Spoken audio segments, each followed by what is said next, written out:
Hey, everyone. There we go. Okay, we're back. All right. Man, this today, you guys, there's been some technical difficulties. I would just say that.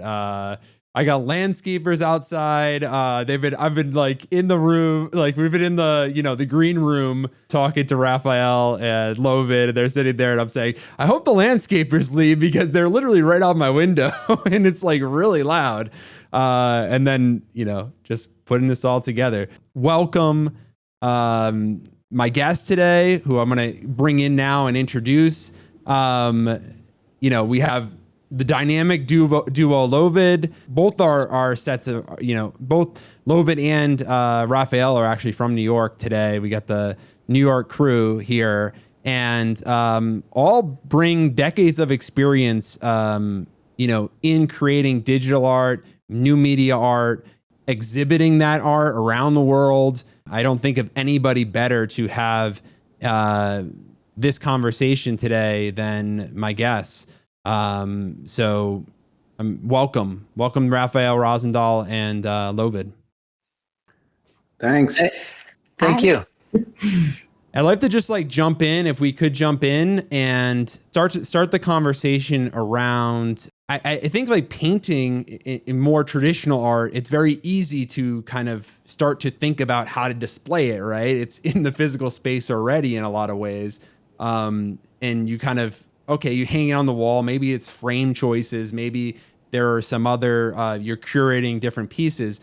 But I think that digital art brings some unique challenges that the traditional, kind of more traditional art forms don't, when you go to now bring it beyond just a computer screen, but exhibit this in exhibitions, museums, showing it in collectors, showing it in their homes.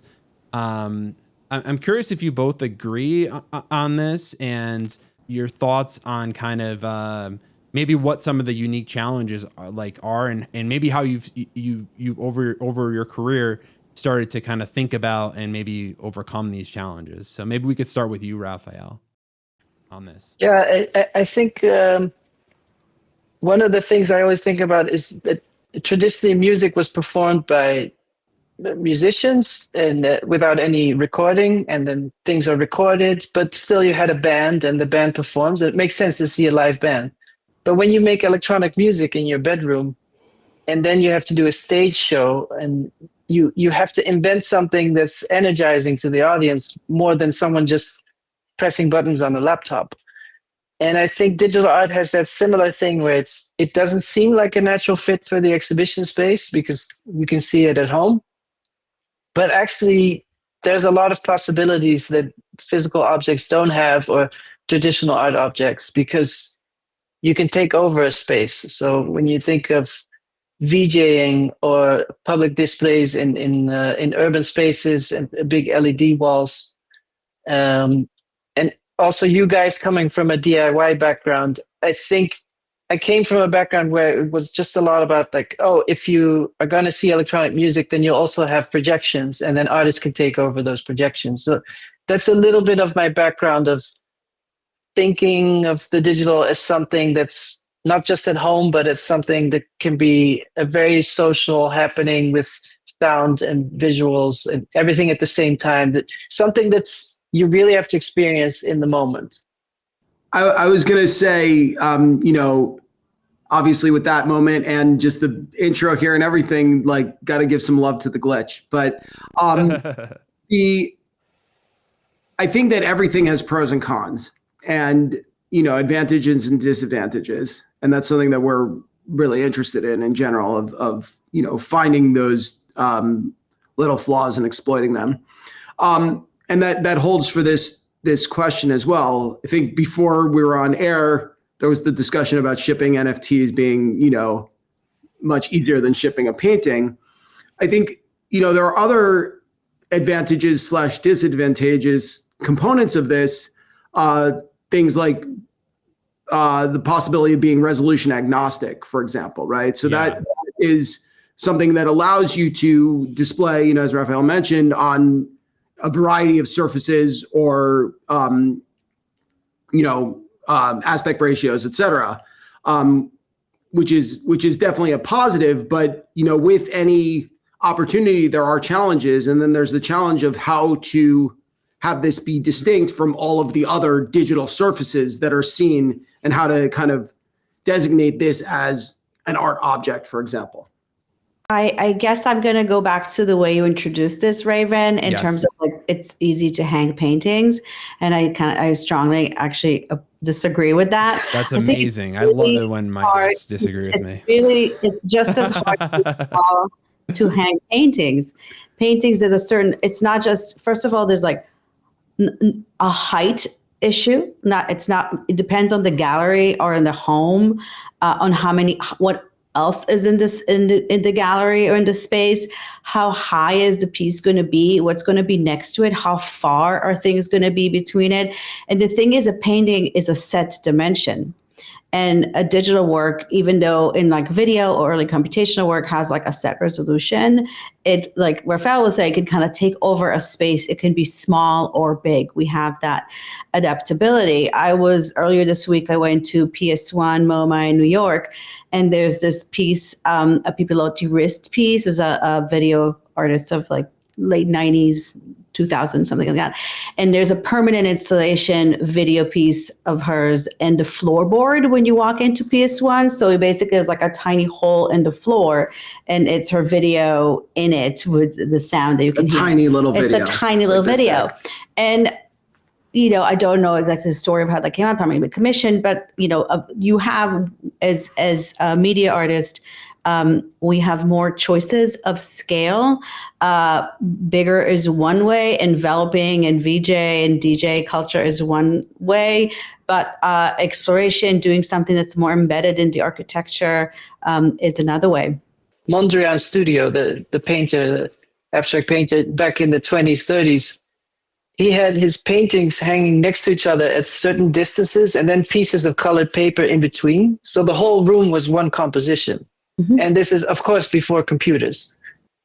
Years later, people collect the separate paintings and they're hung on a wall with a lot of white space. So it's a completely different work. And only he could arrange all those works in those pieces of colored paper because he's the artist. So there's something interesting to me about the digital being a thing you can collect and you can hang it any way you want. But then the artists, when they do an exhibition, they create a work when they combine a number of works together. And so I've always found that whenever you do an exhibition, especially in the beginning, the budget is always very limited. And then just to give an example, it was a huge space and we didn't have that many projectors. So then I decided we went to all the thrift stores in the town and just covered the floor with mirrors just to expand the surface of the projections. It's just, you enter the room and then it gives you this feeling of disappearing into the work. One of the key things I think the internet does is you kind of forget about your surroundings. So you're on your screen and you're just in it and you forget about everything and hours pass by, you don't even realize. And I've always wanted that same feeling in an exhibition. And when you just place an iMac on a pedestal, it just looks really small in a gallery. And then there, like Kyle was saying, there's advantages of disadvantages. If you do projection, then the room should be dark, and then you're not in dialogue with the works that are in the light room. So that's one challenge. But as time moves on, the screens keep getting brighter and better, and things are moving in the right direction. Yeah, it's really interesting you say that because, like, do you think that, what's the artist's role in determining how something is displayed? How much, how much should an artist be thinking of how a collector displays their work, like in their home or something like that? Like, and even as collectors, like should collectors be honoring an artist's vision when they're displaying their work? Should they try to do that when they're displaying it in their home or something like that? Like, what's your thoughts on that? Yeah, go ahead. Yeah. I guess, I can tell you more with an institution. When you go with an institution, working with a curator or getting an acquisition through a committee.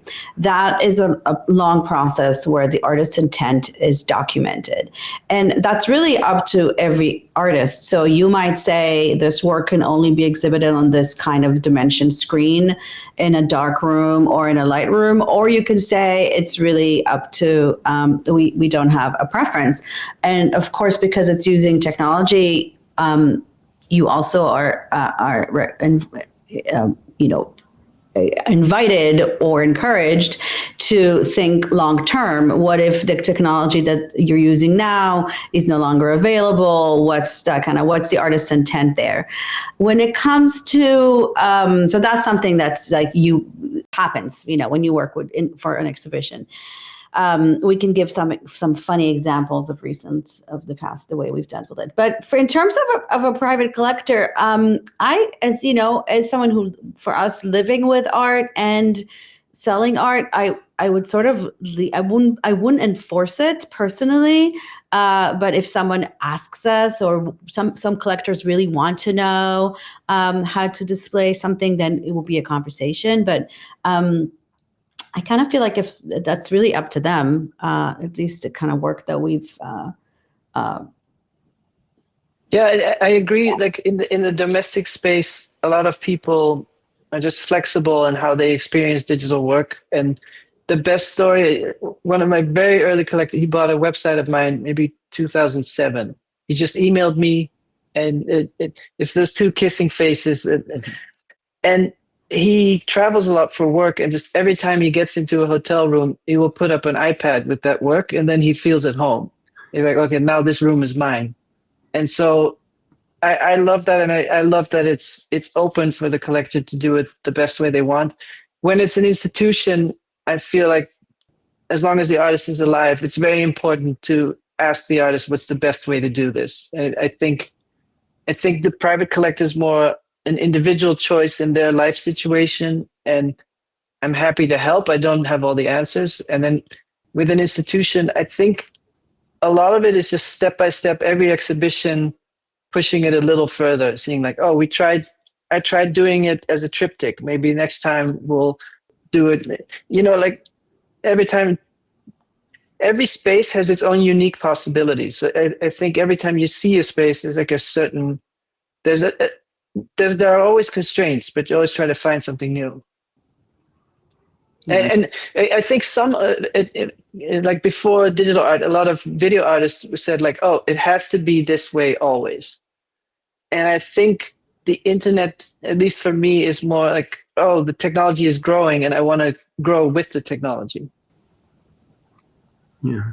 It's really interesting too. I was thinking when Rafa was talking about that is, I had a question. It just like my question that came to mind is like, how much do you think about this? And Kyle, if you want to jump into the last, I know I cut you off a little bit, but we can get back to that. But my main question was like, how early in the creative process, when you're thinking about a work, do you think about how it will be displayed in a physical space, not just maybe on a website or on a through if it's in the case of NFTs on OpenSea or Artblock's website, things like that. Do you think early of, okay, how is this going to be displayed in a exhibition or in a private collection while you're creating the work?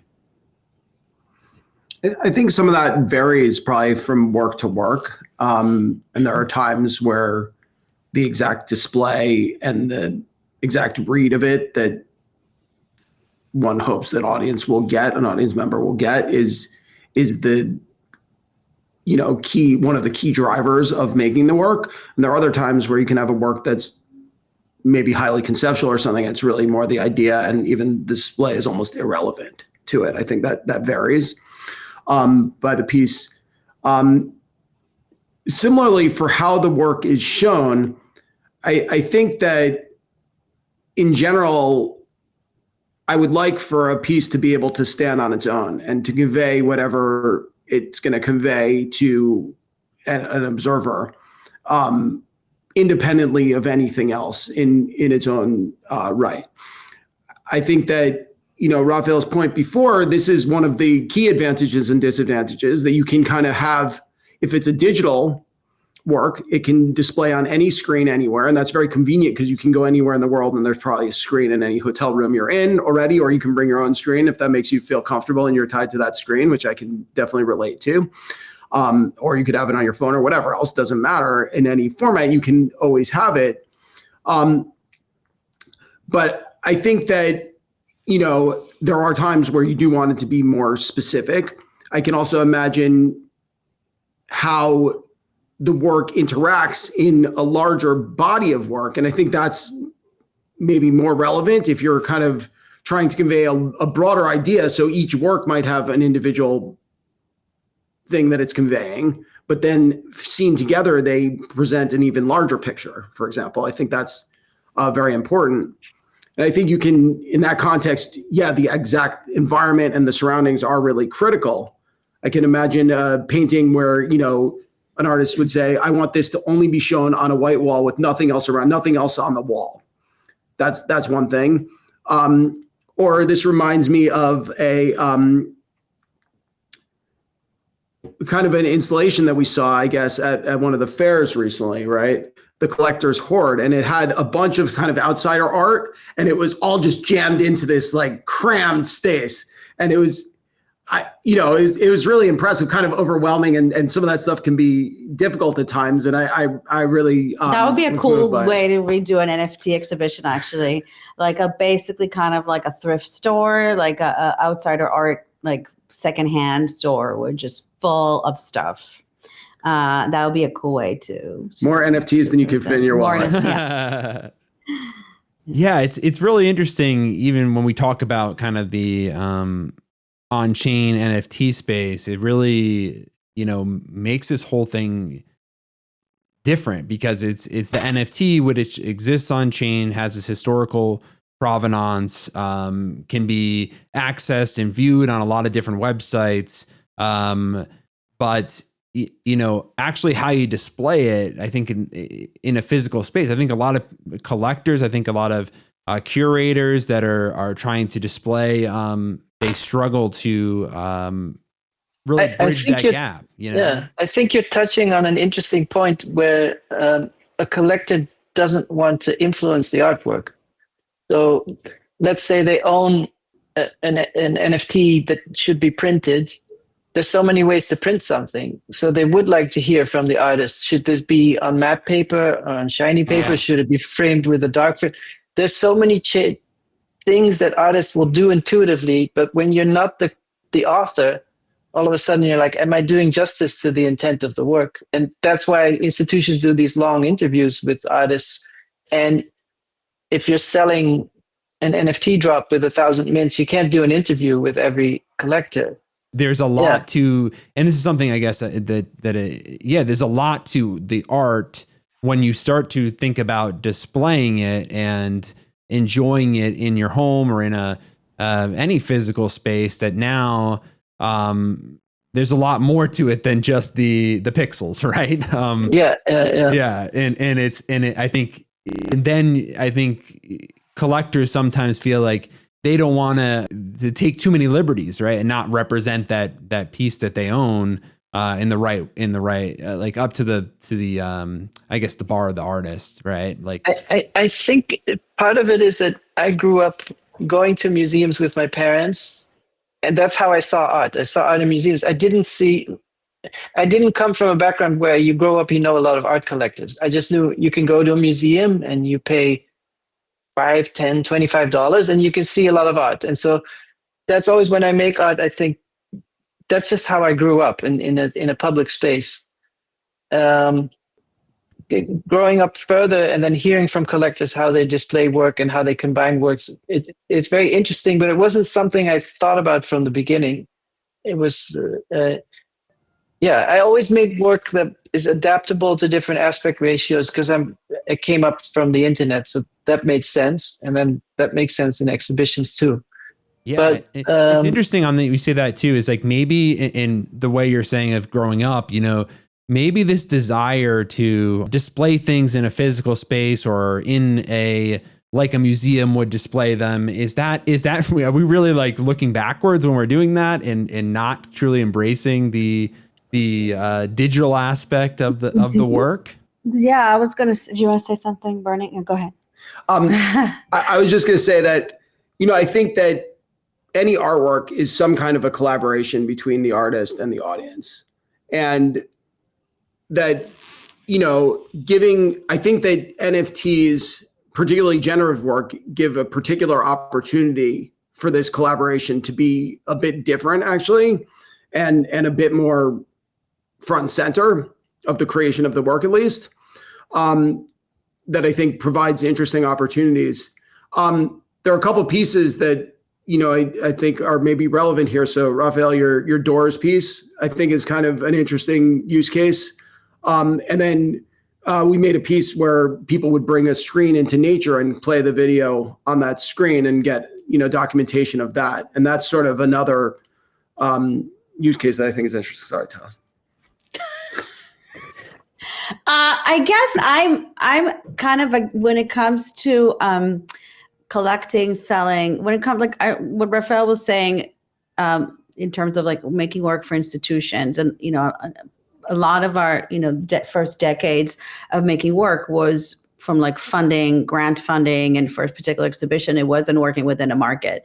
That's a very different way of thinking about it. And I actually think the real revolution of NFTs, even though it existed before with things like Rafael's, websites or video, is when actually you don't think about displays, because the work is in its purest a digital piece. Sometimes digital work exists with a built-in screen or something that added that. But for us, for so many years, we had these projects with like very specific sculptural video and monitors, and it becomes like more for institutions and not for the private collectors, because there's a lot to take care of. And once you kind of are like, well, once we resolve the issue that we're not addressing actually the displays, the work is in its digital format, whether it's an NFT or a digital file, it actually became much easier to communicate. And maybe part of what collecting means right now in this digital world is that some people want to have it at their home and display, but some people don't. They just have it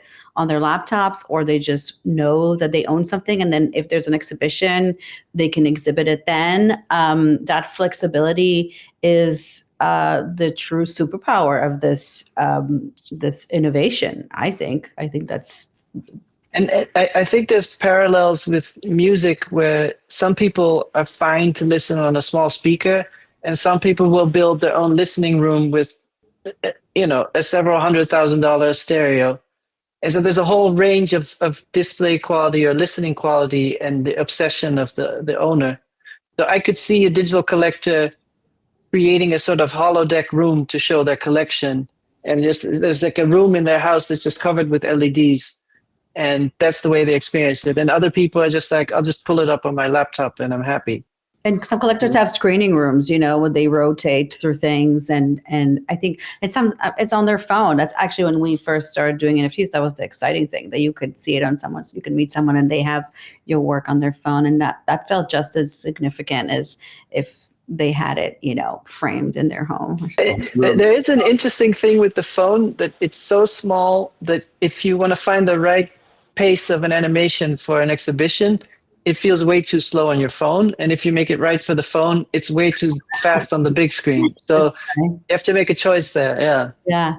I think one of the things that's interesting too is like, it's I guess it's a challenge, but I guess it's just, maybe it's something that, I don't know. It's just the way it is. But, there's some pieces when we talk about the phone that I look at and some work that, I'm not so compelled by it on a phone, but then if it's blown up on a huge screen, like with a lot of, that has a high resolution, I can see those details. So it's like, one is like Tyler Hobbs' Incomplete Control, like I think is one example that just in my personal, that have seen it printed very large. Same thing with, Ben Kovac, 100 print. I have one downstairs in my house. It's very different than looking at it printed out very large on a wall. The phone is funny because we grew up with art magazines, which are physically about this big. Yeah. Let's say you open a spread in a magazine, it's a lot bigger than a phone. But we knew back then that was a reproduction, and the real exhibition, the painting is much bigger. And now you don't even realize the physical dimension of a square image on your phone. But if you would cut out a piece of paper of that size and like put it on a desk, you're like, that is so small. Yeah, but the amazing. So we did a whole body of work, which like series of works for phones between 2010 and 2015. There were cinematic, location-based work. So this is like we were asking about how do we pick a work. So that's why I was saying like up until like 2016 or so, we were doing work that was not like media specific because we were working in this institutional way. And so this was like a series of grants and events and festivals that we did it for. And so the whole premise of it that the phones are these magical objects, that they're mobile cinema. And as much as it's a small unit, you can create a very immersive experience. And it's this kind of portal, right? It's this hole, it drags you in, you get really sucked into it. And so we designed these like walking tours with location-based video clips. So then when people were in a specific site, there would be a video, experimental video that would have references to the place they were in, but also the stage events. And it created this like, double. It was not using AR in that way. It was just a video, but it created this like kind of slippery physical virtual space layering. So that's kind of where like you're asking, like there's a lot of media specific. We talk about like our experience with working with CRTs and all that.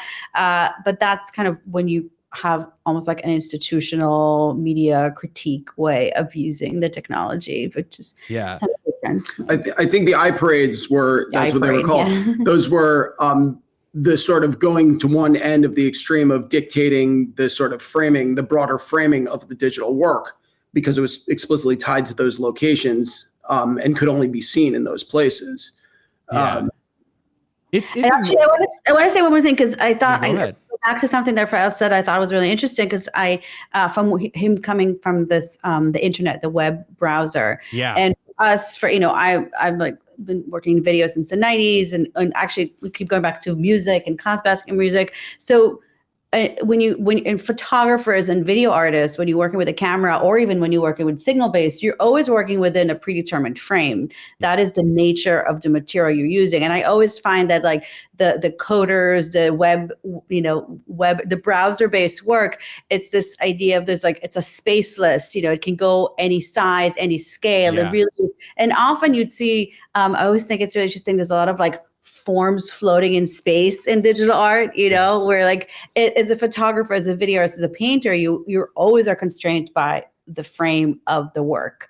And in the digital space, there's this illusion of a limitless, boundaryless world, which is kind of the promise of the internet. So this is just like a very formal, interesting way of thinking of these two approaches also. And there's also the social aspect, that seeing works with other people is very transformative. Just an example, but I'm a big fan of David Lynch, and I saw Lost Highway many, many times at home. And it's kind of a scary movie, and it's violent. And then I saw it in the theater for the first time after seeing it so many times at home. It's a slapstick comedy when you see it with a bunch of people. It's so silly. It's not scary at all. So there's a complete transformation. And I think that's similar to maybe work that you guys made that is meant for a performance, and the colors are really intense. If you would view that at home, it would be overwhelming. And in a performance setting, it feels right. And so it's interesting how it's not just how do you display it, it's also it becomes a different work in a different setting. I think the context obviously is very important. It's interesting that you mentioned performance, because I was thinking about that earlier, that, when you do a performance, the interaction between the audience and the artist is very clear. The artist is very present in that context. And when you create a work and let it loose on the world, you remove yourself a little bit from it, at least directly. And that in doing so, I think you automatically give over some of the reins to whoever is going to be showing it or not showing it or whatever they want to do with it. They could shred it if they want to, they do what they want to it. Or they could, shred the data on it if they wanted. Yeah. Rafael, you have some work that have sound in it. Do you exhibit those a lot? I did in the beginning. In the beginning, I had mostly interactive works and with sound, and I would show those with a mouse, and it just over time it went more in the direction of moving paintings. Before it was more interactive, but I would be happy to show those still, but I think my works now lend themselves to them be shown together in a sequence, and those works you would have to give each one a separate screen. Well, that's what I was. So it's interesting because you brought up music a lot, and so if you think that it's difficult to display video, let me tell you, sound is even more difficult. Mm-hmm. And so, and you were saying that kind of, you don't know what people are going to do with it. So we have had many issues with, we have our sound work is usually very loud. It's intentionally immersive noise music. That's the part of the work. And so there's a lot of like volume issues. And we also don't like you have headphones. Like we prefer it to be like a volume that is comfortable for whoever is there, but like not that you feel in your body. That you feel whether or not that's comfortable is a question mark. But. And so that's been often, over the years, you have to learn to be very specific about that. The goal is to shake the building. Yes, the goal is to. If you can't take it down, sound is very naughty, right? So, I mean, one of the things that's nice about it, that we love about it, is that it doesn't follow boundaries. Even if you're using a projector, which is a little less constrained than a screen, contained or constrained than a screen, it's going to go where you point it. Sound doesn't follow that. It goes where it wants to go, wherever it can go. And that's evidenced by the gardeners today or by the clarinet here. Sound does whatever. And that's in an exhibition context, that becomes a really big problem. We did a show at a piece for the new museum, 2003 or 4, that basically we decided explicitly not to have sound in it because there was no way to have it be consistently pleasing for what we wanted and not interfere with the other works. And similarly, if you show multiple works with sound in the same room, then you have unless they're on headphones, which is a certain kind of decision, both visually, aesthetically, and as an auditory experience. Otherwise, you're going to get bleed. And that's something unless you're going to have separate booths for each piece, which is another aesthetic decision you have to make. But it's interesting that all these things are very normal when you're just browsing the internet at home. It's very normal that there's different sounds, like you have tracks and podcasts and YouTube feeds. You can mute them. All these things are solved on the computer. They're completely natural. And then in an exhibition environment, it's a weird fit, but when you get it right, it's really exciting. Yeah. That's your rabbit hole idea of when you're on the computer, like everything is in that window. But you're also constantly in control. Like, this animation is too bright, you turn the screen brightness down. Like you have a user interface, you can modify things. Yeah, no, everything you're saying. Muted. Pluses and minuses on that. While I have a moment, is that, I mean, obviously giving that exquisite control to the user or the audience member, that there are certain places for that where that's great, but there are times where you really do want people to walk into the room and their face is ripped off. Right? Yeah. The one thing I wanted to say, but I know we're over time. We're going to wrap up soon. But the one thing I just was sitting here listening to you all and just thinking about was just how, in each of your individual practices, it's funny. You guys are very different artists. And I was just thinking of how when you were describing, when LoVid, you were describing your exhibition of, the location-based one, just how much you put a lot of thought into the performance aspect of it, which I think Rafaël is not, it's very different. You're great in your own ways, but I think it was really cool to hear you talk about, how in getting so jazzed up about those little details, right? Of like how everything's going to interact together. And I think it comes from your multidisciplinary background of music, sound, video, all these different things put together. And, you know, where Rafaël, you know, the thing I love about your work is very minimalist, right? It's kind of almost the opposite of that in some ways it's just some, you know, a color field now with, now it looks like it's a pool table, and these balls are going around and with a physics engine, and it's very flat, and it's, you know, very specific colors. I mean, one thing I just think it's really interesting, and you both are great in your own ways, and really, you know, although your art is very different, you know. So I really sitting here with some legends. So I really appreciate that. Somewhat similar backgrounds, growing up around the similar communities, and yeah, kind of nice. I do think there's those experiences when you're 16, 17, and you see projections in public space for the first time, and then your brain starts thinking, oh, what could I do with that? Yeah. And one thing I wanted to just mention, Rafaël, as we're because when you were on my podcast, I remember we talked about this, but it's very applicable to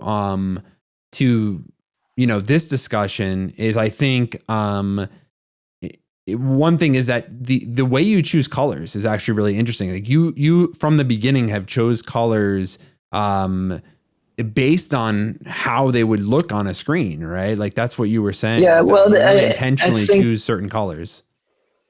And I think LoVid as well, but you just couldn't rely on subtle colors back in the day, because on some screens they would be invisible. If you had a yellow circle on a slightly lighter yellow background, on some screens it would just be invisible. So I always wanted to make works that would survive any display. Yeah. And that's really interesting, because like with this, you know, blockchain based work and things like that, that's rendered in the browser, right? It's not a flat file. It's not, you know, a rasterized, you know, version of it. It's running this code on, you know, and then rendering it live in a browser, which is, you know, for this new art blocks and long form based work. You know, in 100 years, maybe they'll have to get a browser to get it to render from this time period. You know, it's interesting. Or maybe the art is just like it gets glitched out over time because the browsers get upgraded and it's a little weird. And maybe that's cool. You know, it's really interesting of how there's this, how there's different ways of looking at it. You can look at it in kind of a positive way, or maybe it's a negative way that, you know, there is so many different ways to display something, right? And I do think there's a hopeful note in the sense that a lot of the displays keep improving over time, which I think a painting, when it's done, the colors are at its most intense at the moment of completion. And then over the course of 10, 100, 200 years, the colors lose intensity. And with digital, you know, the displays improve over time. So that's kind of a reverse aging. And I think that's a new aspect of this. Amazing. Well, let's before we stop, I'd love if both of you could just tell what's going on, you know, your recent exhibitions, where people can see your work, etc. So Rafaël, maybe we start with you on that. Okay. My work is on two screens at MoMA and at LACMA. So if you're on the East Coast or the West Coast, you can see my work there. And then I have a painting show opening end of July in Tokyo at the curation, and doing a drop every 2 weeks on my website. So hope to see you guys there. And what's that website again? I know what it is. It's newrafael.work. Great. And how about you, LoVid? What do you got coming on that you can talk about? So on the front of, you know, colors getting brighter with time and age, we have some photographic works showing at various artists right now that were old photographs we took that we left the negatives in a damp, moldy basement for 20 years. And they didn't come out the same as they started. So we showed the originals last year, but now we're showing for the first time these mold and water infused images, photographic images. I love that. We have that show in various artists in New York gallery. We have new textile shows, paintings with another gallery in Chelsea called Picture Theory in New York. We have an opening at Gazzelli Art House in London June 5th, and that we'll have work there throughout the summer until September. And then we have very exciting, our first 7-inch record coming out with a collaboration with another artist duo called Mesher. And especially for the Art Blocks audience, this is going to be a really interesting project. We did a recording, collaborative recording with a lot of analog instruments, and then we have built software to do unique outputs. So it's going to be a physical 7-inch record, collection of 50 works. Each of them has a unique musical track. Amazing. And unique design on it.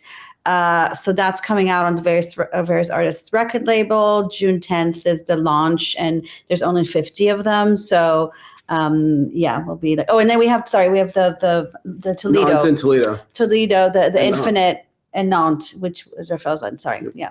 Toledo Art, the Toledo Museum of Art will have work at that Infinite Object, and some of the records will be at the museum store also. Amazing. Thank you both for joining this week. And, this is a great conversation. Would love to have you both back on. I've had you both on my podcast, and I always love speaking to you. You always have some great insights, and with your decades of experience in creating art, you always have, I think, just have really thought about a lot of these things, and bring just such a great perspective for collectors and other artists alike. So thank you both for coming on the show. Yeah, thanks for having us. It was fun. Always fun. Okay. Take care.